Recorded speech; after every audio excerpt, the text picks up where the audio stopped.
മനുഷ്യൻ സ്വതന്ത്രനായിട്ടാണ് ജനിച്ചത്. ഈ സ്വാതന്ത്ര്യത്തിൻ്റെ ഏറ്റവും മനോഹരമായ ദൃഷ്ടാന്തമാണ് തിരഞ്ഞെടുക്കുവാനുള്ള അവൻ്റെ അവകാശം. ഓരോ ദിവസവും പലതരത്തിലുള്ള തിരഞ്ഞെടുപ്പുകൾക്ക് അവൻ വിധേയനാകുന്നു. ആഹാരത്തിൻ്റെ തിരഞ്ഞെടുപ്പ്, വസ്ത്രത്തിൻ്റെ തിരഞ്ഞെടുപ്പ്, സിനിമ കാണുന്നതിൻ്റെ തിരഞ്ഞെടുപ്പ്, കൂട്ടുകാരെ തിരഞ്ഞെടുക്കുന്ന രീതി, ഇങ്ങനെ എല്ലാ മേഖലകളിലും ഒരു മനുഷ്യൻ തിരഞ്ഞെടുപ്പുകൾക്ക് നിർബന്ധിതനാവുകയാണ്. ഈ തിരഞ്ഞെടുപ്പോടനുബന്ധിച്ചാണ് നമുക്ക് പ്രലോഭനമുണ്ടാകുന്നത്. പലപ്പോഴും പരസ്യങ്ങളിലൂടെയും മാധ്യമങ്ങളിലൂടെയും ഇപ്രകാരമുള്ള പ്രലോഭനങ്ങൾ ധാരാളം ഉണ്ടാവുകയും ഏതാണ് തിരഞ്ഞെടുക്കേണ്ടതെന്നതിനെക്കുറിച്ചുള്ള അസ്വസ്ഥതയും അസ്വാരസ്യവും നമ്മളിൽ നിറയ്ക്കുകയും ചെയ്യുന്നു. വിശുദ്ധ തോമസ് അക്വിനസ് 4 രീതിയിലാണ് ഈ പ്രലോഭനമുണ്ടാകുന്നതെന്ന് പറയുന്നത്.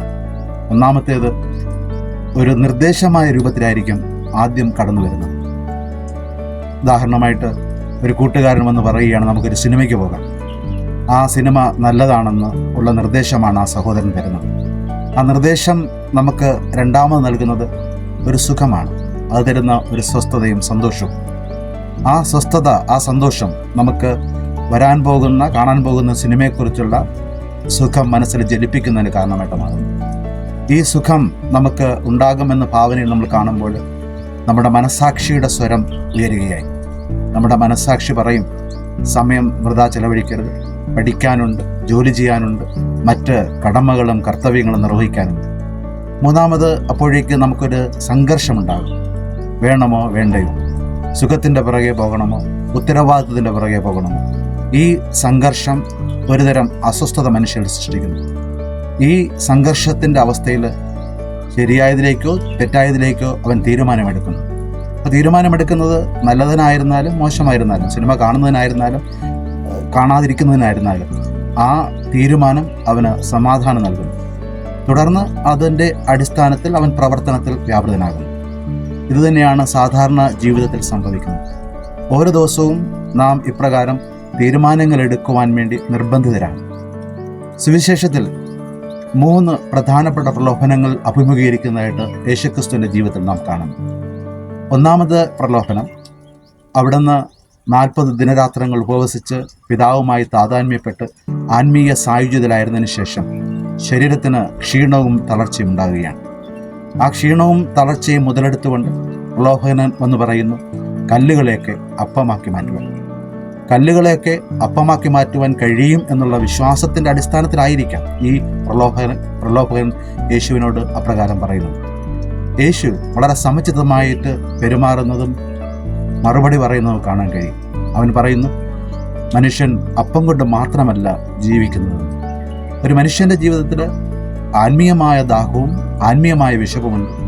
അതുപോലെ തന്നെ ശാരീരികമായ വിശപ്പും ദാഹവുമുണ്ട്.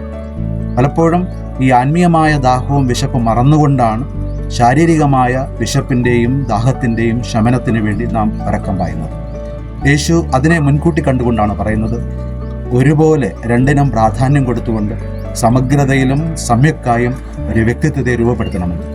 ഓരോ ദിവസവും നാം എടുക്കുന്ന തീരുമാനം താൽക്കാലികമായിട്ടുണ്ടാകുന്ന സുഖത്തിനും താൽക്കാലികമായിട്ടുണ്ടാകുന്ന സന്തോഷത്തിനും നിദാനമായിട്ട് മാറാതെ അവൻ്റെ സനാതനമായ ജീവിതത്തിലേക്ക് നയിക്കുന്ന മാർഗങ്ങളായിട്ട് മാറുന്ന രീതിയിൽ ആത്മീയ ഭാവത്തെയും ശാരീരികമായ ഭാവത്തെയും ഒരുമിച്ച് കൊണ്ടുപോകാവുന്നതായിരിക്കണം തീരുമാനങ്ങൾ എന്നതാണ് ഇതിലൂടെ കർത്താവ് നമ്മെ പഠിപ്പിക്കുന്നത്.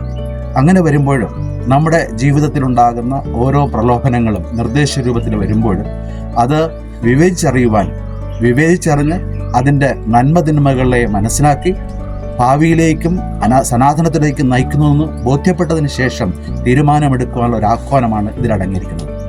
രണ്ടാമത്തെ പ്രലോഭനമായിട്ട് പറയുന്നത്, ലോകത്തിൻ്റെ വിവിധ സ്ഥലങ്ങളും സ്ഥാപനങ്ങളും കാണിച്ചു കൊടുത്തുകൊണ്ട് പിശാചിനെ ആരാധിക്കാൻ വേണ്ടിയുള്ള ആഹ്വാനമാണ്.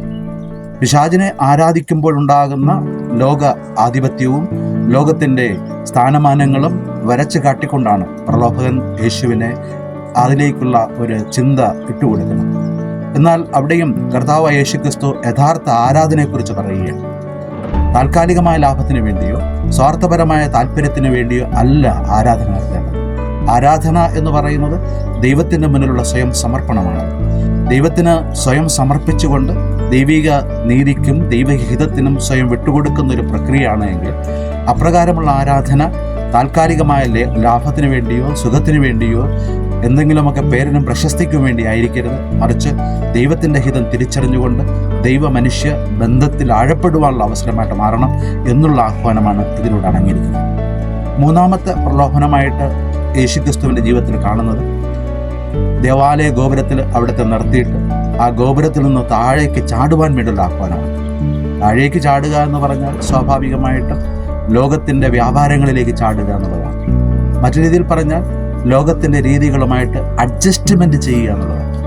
ലോകത്തിൻ്റെ തിന്മകളുമായിട്ടും പാപത്തിൻ്റെ സാഹചര്യങ്ങളുമായിട്ടും അഡ്ജസ്റ്റ്മെൻറ്റുകൾ ചെയ്തുകൊണ്ട് നന്മയും തിന്മയും ഒരുമിപ്പിക്കുവാൻ വേണ്ടിയുള്ള ഒരു ശ്രമം നമ്മൾ പലപ്പോഴും നടത്താറുണ്ട്. ജീവിതത്തിൽ നന്മയും തിന്മയും ഒരിക്കലും ഒരുമിച്ച് പോവുകയില്ല. തിന്മയെ തിന്മയായിട്ട് കാണുവാനും നന്മയെ നന്മയായിട്ട് വിവേചിച്ചറിയുവാനും അങ്ങനെ നന്മയ്ക്ക് വേണ്ടി തീരുമാനങ്ങൾ എടുക്കുവാനുള്ള ഒരു ആഹ്വാനമാണ് കർത്താവ് നൽകുന്നത്. ആ ദേവാലയത്തിൻ്റെ ഗോപുരം എന്ന് പറയുന്നത് ഔന്നത്യത്തിൻ്റെ ഇടമാണ്. ആ ഔന്നത്യത്തിൻ്റെ ഇടത്തിൽ നിന്നുകൊണ്ട് താഴേക്ക് പാപത്തിൻ്റെ ജീവിതത്തിൻ്റെ സാഹചര്യങ്ങളിലേക്കും പാപത്തിൻ്റെ തുറകളിലേക്കും ചാടി വീഴുക എന്ന് പറയുന്നത് ദൈവത്തെയും ലോകത്തിൻ്റെ മൂല്യങ്ങളെയും തമ്മിൽ പൊരുത്തപ്പെടുവാൻ വേണ്ടിയുള്ള ഒരു വൃഥാശ്രമമാണ്. പലപ്പോഴും നമ്മുടെ ജീവിതത്തിലും അങ്ങനെയുള്ള അഡ്ജസ്റ്റ്മെൻറ്റുകൾ നമ്മൾ ചെയ്യാറുണ്ട്. വിശ്വാസം മുറുകെ പിടിച്ചുകൊണ്ട് ദൈവികമായ ഗുണഗണങ്ങൾക്കും മൂല്യങ്ങൾക്കും ചേരാത്ത രീതിയിലുള്ള പ്രവർത്തനങ്ങളും തീരുമാനങ്ങളും എടുക്കാറുണ്ട്.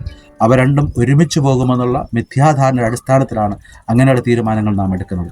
എന്നാൽ കർത്താവ് യേശുക്രിസ്തു ഇവിടെ വ്യക്തമായിട്ട് പറയുന്നത് നമ്മുടെ തീരുമാനങ്ങളൊക്കെയും യഥാർത്ഥത്തിൽ ദൈവോന്മുഖമായോ തിന്മയിലേക്ക് നയിക്കുന്ന ലൗകികമായോ ഏതെങ്കിലും ആയിരിക്കണം.